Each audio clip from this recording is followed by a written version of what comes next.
Okay, hello, this is another story. I wrote it a long time ago, years, and it doesn't make sense. I eventually stopped writing it because I wanted to write something more serious that made sense. This book has no plot, no beginning, no end, but it's funny, and I wrote it because I've always had a passion of writing, and in the past, I didn't know what to do with it, so I just made this. So now I'm going to read it to you.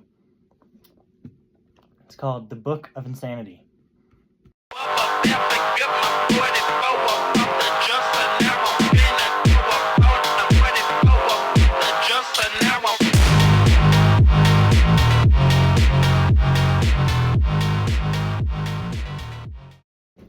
Not so long ago, in a galaxy not so far away. Chapter 1. A UFO crashed into a graveyard on Earth. Zoom kaboom. Meanwhile, at BXU, Barney Extermination Unit, sir, we've detected a disturbance at the graveyard. Then they send in a SWAT team. An officer sees a giant Barney. Send in the big guns! It exploded into smaller Barneys. Barneys were scattered across the world, even in space. A Barney flies into a BXU space station. BXU space station? The alarms were blaring. They were also the only source of light. Light. Red. Darkness. Red. Darkness. 2 men were running to the escape pods. Red. Darkness. Red. Darkness. Only one got in. Oh no, I was too late. Stomp. Stomp. Red. Darkness. Red. Darkness. I love you. Red. Darkness.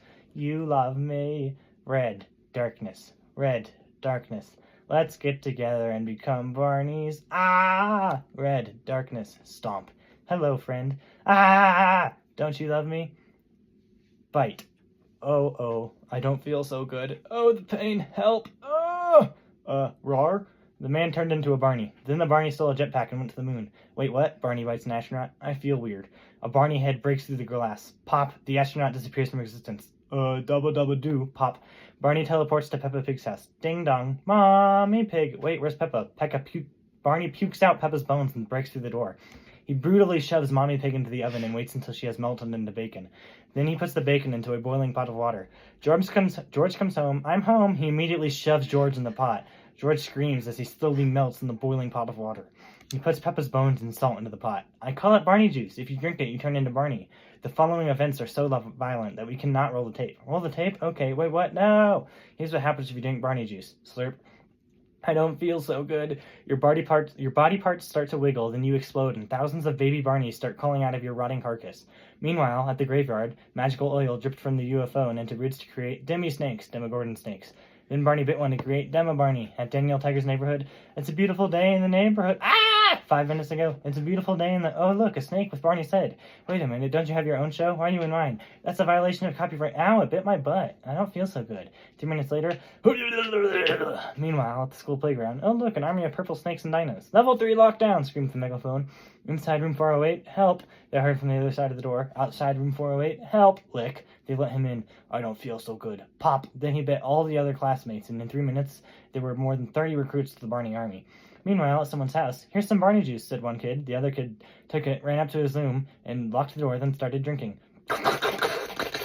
The other one went up to the door and heard. He said, dude, are you okay? He heard. A Barney burst through the door and licks the other kid. Pop. Now there are 2 Barneys and no kids. Meanwhile, at Area 51, a Barney UFO crashes into Area 51 and the power goes out. Again, the alarms are blaring. They were also, again, the only source of light. Light. Red. Darkness. Red. Darkness. A Barney licks someone who had a hole in their hazmat suit. Then all the people, even the one who was licked, hid in the storage room. Red. Darkness. Red. Darkness. I don't feel so good. Red. Darkness. Red. Darkness. Red. Darkness. Pop. Red. Darkness. Lick. Red. Darkness. 3 minutes. They were more Barneys and no humans. Meanwhile, at a beach, do you hear something? Get out of the water! Stomp, stomp. A humongous Barney comes out of the ocean. Rise, my minions! Barneys come out of the sand. Bite, bite, bite, bite, lick, lick, chomp, chomp, scratch, scratch. Mwah! I don't feel so good. Pop, pop, pop, pop, pop, pop, pop, pop. Nom, nom, nom, nom, nom. Screamed everyone. Meanwhile, at a building, someone is trying to fly to the moon by farting, and a giant head is puking out Barneys. Meanwhile, on the street, look out, a Barnado! It shoots Barneys at people. Well, Barneys swirl around in the air. Meanwhile, the duck waddled up to the lemonade stand and said to the man running the stand, hey, got any Barney juice? Yes, here you go. That'll be $1.50. I don't feel so good. Pop, bite. Pop. Then they fight. A ball of dust is in the air as they roll around each other biting. The duck won. The other Barney's bones are on the floor. BXU needed to do something. They sent Flame to build a portal. We've defeated the Illuminati and we'll defeat you the same way, said Flame. He pulled a lever. A portal transdimensionalized and all the Barneys were sucked in. But the force was so strong that it sucked in not just all the Barneys, but Flame too. The level malfunctioned. Then it blew up. The portal closed. Chapter 2. Two people were walking down the street as the ground started to shake. It was not an earthquake. It was the apocalypse. A giant death worm erupted out of the ground. That's when the portal opened in the sky. Whispering deaths flew out, and giant octopuses too. Death and destruction was everywhere. And there was the plague, one that turned people into psychotic, cannibalistic monstrosities.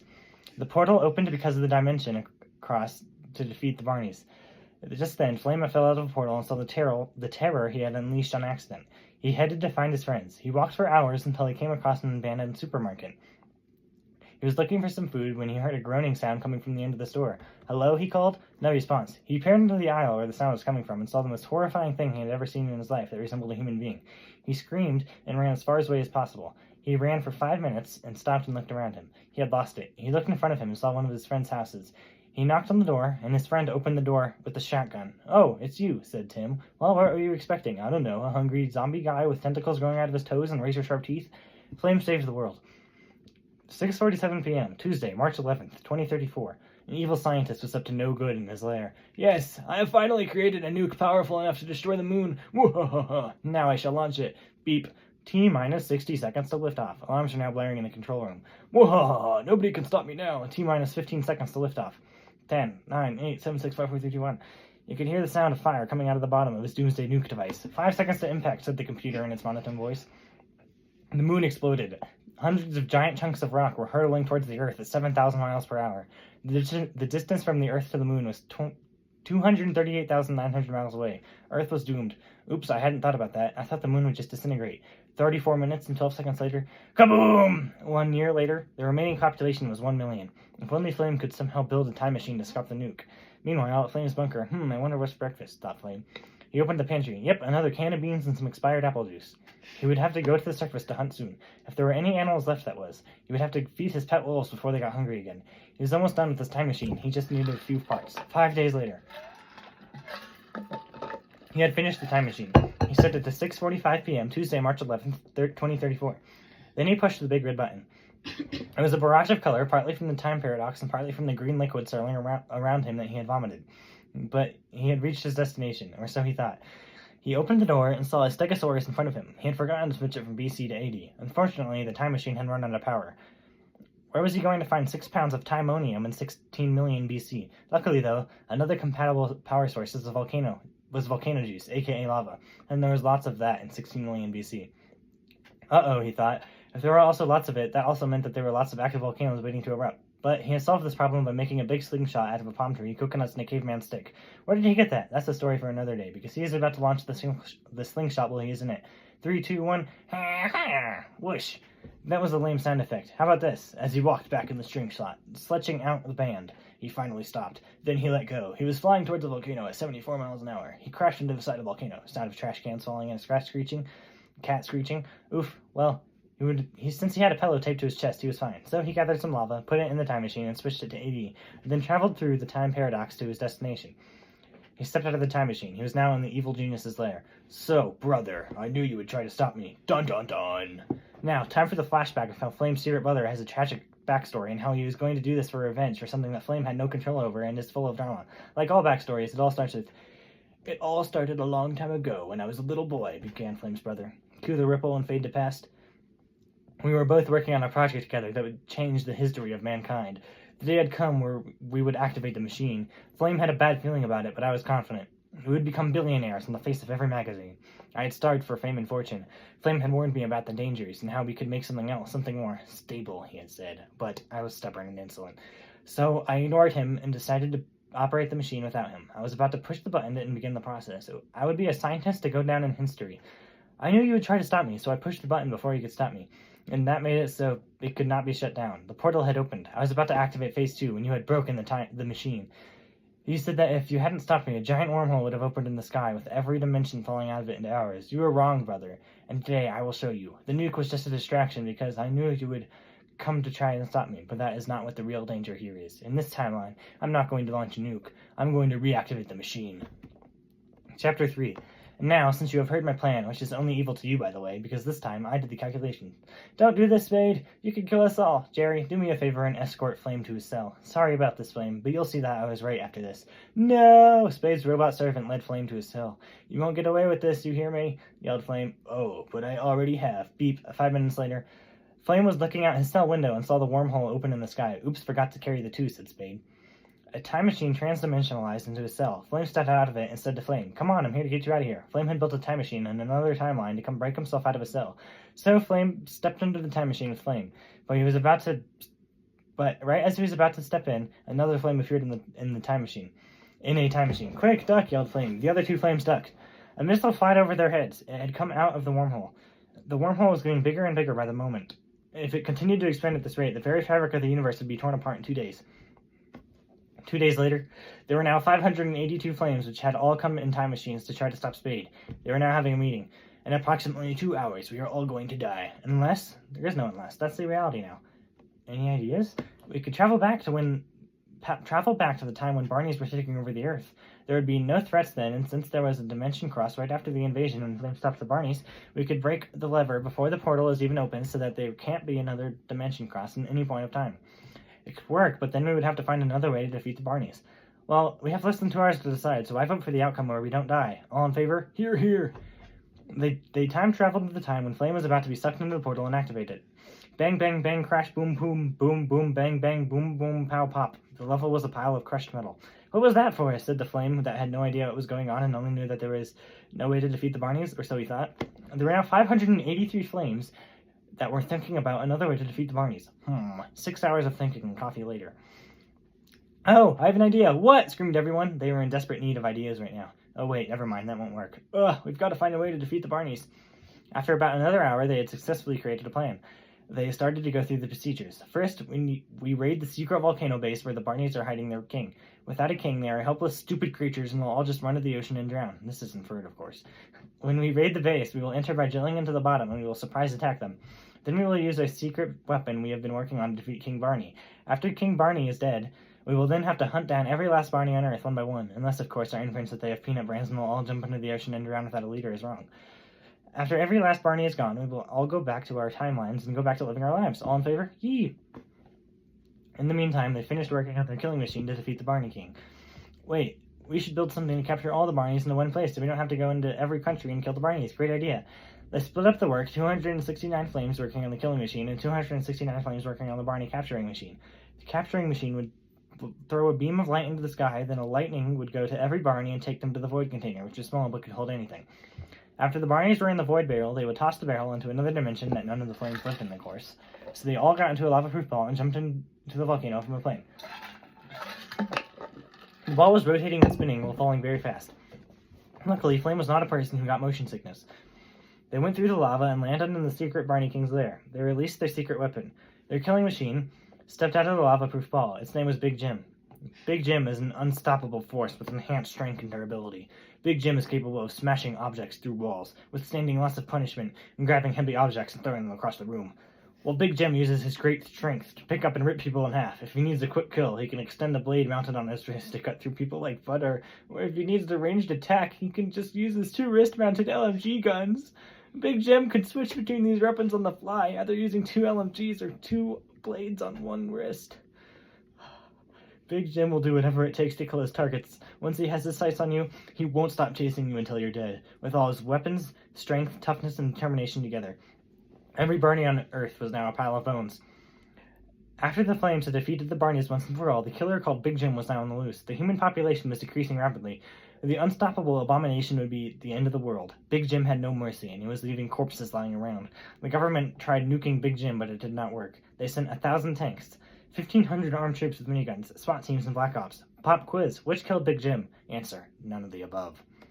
Chapter 4. 3 years later, even though no one has aged a day, after Flame had successfully defeated Big Jim and his minions, you don't want to know, trust me, he settled down to live alone in the woods in his log cabin. It had been almost 2 years since the funeral, but it felt like a day. Tim was still gone. Flame still believed that Tim could be rescued. If he booted up the hunk of junk that used to be the time machine in that heavily guarded government facility. The government had taken his machine. If only he could get his hands on it. No, it's too dangerous, he thought. Meanwhile, outside, a blizzard was raging. He could hear the wind howling as he drank his coffee. According to the Weather Channel, it would continue for up to another day. The heavily guarded government facility was now in the middle of Canada, surrounded by minefields, guards, tanks, and more. If you managed to get past those, there is a square of electrified barbed wire surrounding the main facility. Electrified barbed wire fence surrounding the main facility. Once you get past those, you would have to get through the 10-inch thick, 20-foot wall, titanium-plated, reinforced steel gate with 10 armed guards with miniguns, always stationed in front of it. In order to access the gate, you would have to enter a 30-digit passcode. That brings you to one small building of pure obsidian, which only has an elevator inside. In order to access the elevator, you must complete a retinal scan, fingerprint scan, voice scan, and another 30-digit passcode that is different from the last one. This will bring you to an underground bunker with guards everywhere patrolling the halls so that you have to create a distraction that would bring all the guards to another place that's not where you are headed. After that, you would have to head to the main vault with security defenses and booby traps that you couldn't imagine, which inside of holds a book with all the secrets to the FNAF lore, 200,000 pounds of gold, and Flame's time machine. Then you would have to get past all of that again to get out and find a way to leave without the radar tracking you. You would basically have to shut down the power for a certain amount of time, which would mean you would need a sidekick. For Flame, the only person he knew and could trust was... Flame woke up from his odd dream. He looked out the window. He had no memory of who he was, except his name and age and stuff, and all he knew was that there was a Barney staring him through the window. It didn't appear to be the only one. There had to be at least 50 Barneys in his sight alone. He could see Barneys leaping on someone and biting them. But the odd thing was that they weren't being hurt, only it appeared as if the man was being turned into a Barney. It was an ugly transformation, and his body parts were slowly merging and turning purple. After about 2 minutes, there was another frickin' Barney on the street. He looked for an exit in the room. There was a door to his left and a flickering light above him. Since it was daytime outside, though, it really had no effect except for the annoying humbuzz. He opened the door, and there appeared to be no nearby entrance to the outside. Phew, that was good. Those Barneys looked hungry. You could hear a Barney tearing apart what sounded like was soft, squishy, and juicy. He shuddered at the thought of the possibilities of what it could be. After walking for a little while, he came across another door. He could still hear the buzzing of the fluorescent lights now, but now they were only source of light, noting that there were no nearby windows. He entered the room, and inside was a glass of purple liquid with a note on the table with what said Barney Juice in scribbly handwriting. There was also a drawing on the wall of Peppa Pig. There was a pot of boiling water on the stove that also had some purple liquid in it. Wait, was that bones on the floor, he thought? He looked in the oven, and he saw some bacon sizzling. He was careful not to consume anything he found in this room. He walked out of the room and saw, what the heck was going on here? Frickin' Daddy Pig was in the house. He appeared to be sharpening an axe. He heard him muttering, "That damn Barney, and I'm gonna get him when he returns. He ate my family." Daddy Pig was getting his revenge. He heard the doorbell ring. Daddy Pig walked upstairs, then Flame heard a window open. POV, outside in front of the house. Barney was on the doorstep. Not just any Barney, but the one that ate Peppa Pig, turned Mommy Pig into bacon, brutally murdered George and Peppa, and put their bones in a boiling pot of water. Daddy Pig jumped out the window with an axe and decapitated the Barney. He could hear a slit in the house, and then a thump on the ground. He hid in the room. When he peered out, Daddy Pig was mounting a Barney's head on the wall.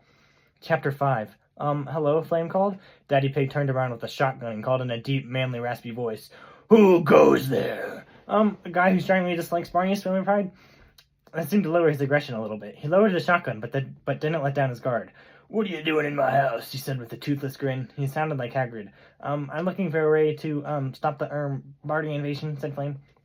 It seemed like Daddy Pig hated Barneys more than anyone. So, Daddy Pig, he was interrupted by a loud booming voice. "You can call me Big Daddy," said Big Daddy.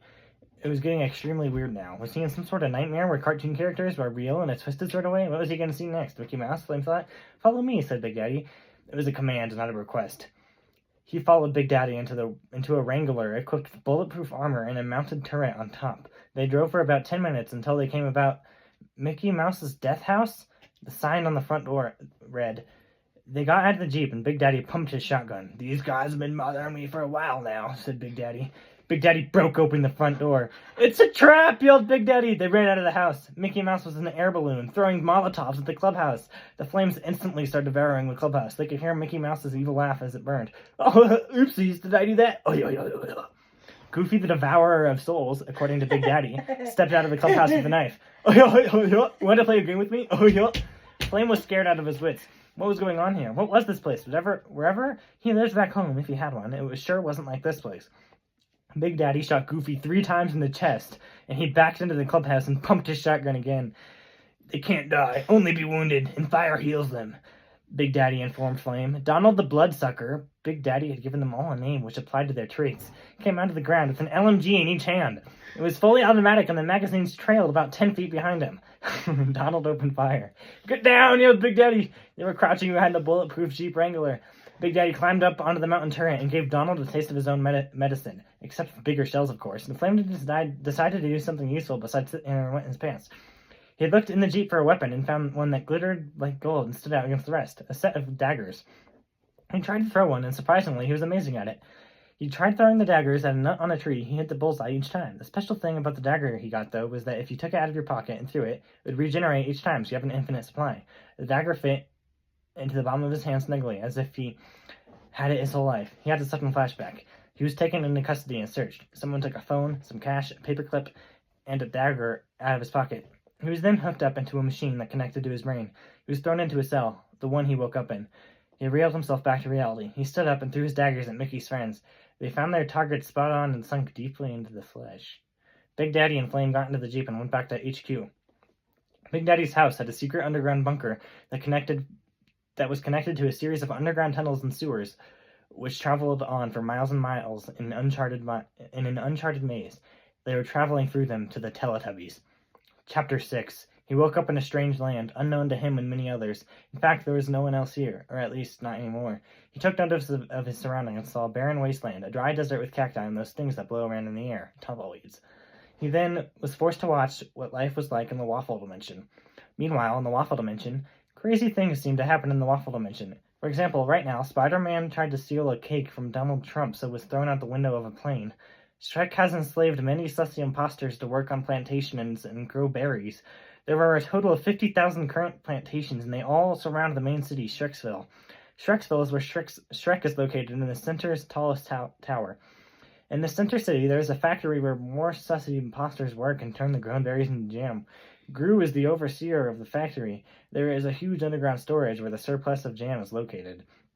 In the Waffle Dimension, a sussy imposter goes to Ireland. He goes back in time and saves a dodo bird that is now his best friend / sidekick / pet. They can defeat anything, even Thanos. Thanos, yo, what up? I'm about to destroy half the galaxy, bros. Dodo pecks Thanos to death. Sussy imposter, yeah, the galaxy has been saved, thanks to a guy and his dodo bird.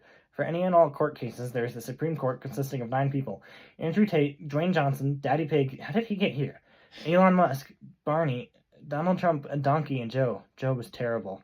Joe liked to play with the fridge because it was cold, just like his heart? What? Joe liked to play with the fridge because it was cold, just like his heart. You see, little Joe was a professional killer who committed many crimes, such as arsenal, Grand Theft Auto, murder, witchcraft, and many more. He is a hired assassin pretending to be a playful kid, but is really a stone-cold serial killer. He soon plans to take over the world and enslave all of mankind to feed him live chickens. The language of the sussy imposter is among us in these. Amug sus omo baka amugasaurus o magomo. The Amugasaurus Asaurus is a creature that dwells in the outskirts of the Waffle Dimension.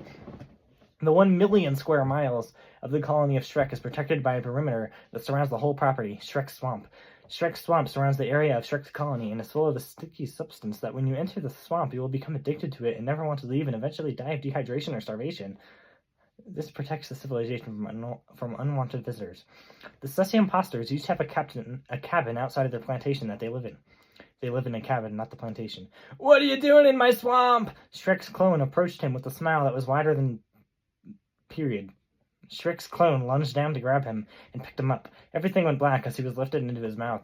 As he took his last breath, he suddenly fell out of Shrek's clone's stomach and onto the ground. There may have been some intestines on him, but he was alive. Shrek's clone fell to the ground with a thump as thousands of tiny Barneys came crawling out of the hole where his belly has once been. The thousands of Barneys began crawling at a very fast pace towards the nearest city, Shreksville. The very next day, a man called Yak ul M Lon Por Pinkle Med Pon made a magical flute with the power to control people if played correctly. This flute was called the Magical Flute of Panapple. Pan-ap-ale. This flute was super dangerous, and if it fell into the wrong hands, total world destruction could happen. So he hid it in a cave on Pluto. Then nuked it, then blew up the planet and incinerated the ashes. After that, he locked up the ashes of those ashes in a jar, then lit it on fire and shot it with an RPG. Then those ashes that remained, he jumped off a cliff with them into the ocean, killing himself and the ashes together. Then as a ghost, he dropped 10 atomic bombs on the spot where he fell in the ocean. Then he spread those ashes across the world with wind. Meanwhile, in Shreksville, it was another hot day of pleasurable labor in the plantation. The sussy imposter wiped his brow as he took a break from planting waffles. He could see the shipment truck arriving, which would soon load up the waffles he had grown and take them to the main city. As the vehicles came to a stop, he began loading up the waffles. He could see the truck driving away. He could also see Kevin the monkey. You might think Kevin the monkey was a normal monkey, but he liked to play the bongos of creation. You see, every time he hit a bongo, a volcano erupted, creating a big boom. POV change. As he drove the truck to the center of Shreksville, he began wondering how much waffle batter had been made today. He had arrived at the center of Shreksville. He began unloading the waffles and putting them in the factory intake valve. They'd be carried down a pipe where they would be crushed into powder and mixed with a variety of ingredients like human bones. Then the powder would be carried into the main underground storage unit in aisle 432. This is where the jars and other containers of waffle powder were stored. As he unpacked jam, he could hear, "Ahem! Leonard, where are my keys? In the dishwasher! For the last time! Stop interrupting me while I'm playing video games with my rats in my grandma's basement! Yo, yo, yo, yo, yo, yo, yo. Shh, the Queen of England has goblins in her basement. Ah, I said shut up, Bruno, but no butts, no cuts, no coconuts. Whatever. Get back here, young man. POV switch. He'd been called up to the court. He knew that this meant something bad, because all cases where the law is broken, breaking the law is illegal here, by the way, resulted in being thrown into the door. This door led to the back rooms, and once it was closed, there was no escape. He walked into the courtroom and took a seat in the center of the room where there was just a chair. Quint Delius Barnacle Jones, Jr., you have been called today here because of the suspected crimes you have committed. Gulp. How do you plead? Thundered the booming, deep voice of one of the judges. The court justices/judges consisted of Michael Jackson, he had been summoned and reincarnated a couple weeks ago, Le Monkey, Obunga, Donkey, and some more. POV change. He had been called up to Shrek's office. He stumbled into the elevator as it started to rise 69 trillion floors. It went up at the speed of light, so it should only take a little over 4 days. 4 days later, he walked into Shrek's office. Shrek lunged down, grabbed him by the toe, and started screaming, "What do you think you're doing, you little rascal?" Shrek tilted his head backwards and dropped him inside. A baby Barney had made it into the city. The other 1,000 would follow shortly. They started biting every sussy imposter they saw, converting them into Barneys. A crowd of Barneys shoved themselves into an elevator and went up to Shrek's office. Once they came out of the elevator, they all started swarming Shrek. Shrek fell backwards in surprise and fell out of the window. When he hit the ground below, he started wiggling. His stomach burst open, and 1,000 more baby Barneys came crawling out of his carcass.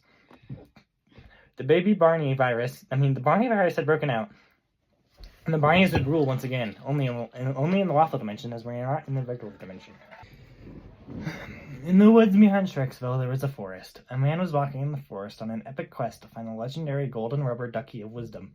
He comes across a hairy baby with tentacles and sunglasses. The baby says, in order to pass, you must climb 10 mountains, fight 5 demons, journey through the treacherous forest of death, and the man turned right. "Hey, get back here!" yelled the hairy octopus baby. The man has to do a very hard task now. Answer this riddle. There's a green glass door. Behind the green glass door, there are trees but no leaves, pools but no water, hills but no mountains, bees but no flowers, yells but no screams. You can be tall but not short, and have a boss but no leader. What is in the green glass door? I think hard about it for a minute. You have no clue, do you? Well, I suppose I could give you a hint. It has something to do with the letters. I have no idea. You still don't know? Okay, the answer is double letters. Oh, and that's when you slap your forehead. In the waffle dimension, there was once a turkey named Jimmy. Jimmy likes to play the bongos. Jimmy likes to play football and watch TV. And in Jimmy's house, on Thanksgiving, the humans are the ones to be shot, skinned, spiced, and shoved in the oven to be eaten. Things go pretty well for Jimmy's family on Thanksgiving, unlike thousands of other turkeys. How did this happen, you ask? Well, Jimmy got his revenge after his friend Chase was eaten on Thanksgiving. He knew that he alone could not defeat mankind, so he created AI, and poof, what do you know? Humans were enslaved and killed by the millions of futuristic Greeks. Now, every Thanksgiving, Jimmy gets to eat humans as they are sacrificed to him as a debt of gratitude from the AI, as he was the creator. Chapter 7. He woke up lying down in the field. He finally got out of the waffle dimension, for now. He sat up and looked around, and the field seemed to go on forever. There was a slight fog, and it appeared to be after dusk. It was dark, but not dark enough to not be able to see anything. There were no stars in the sky. He saw no one else.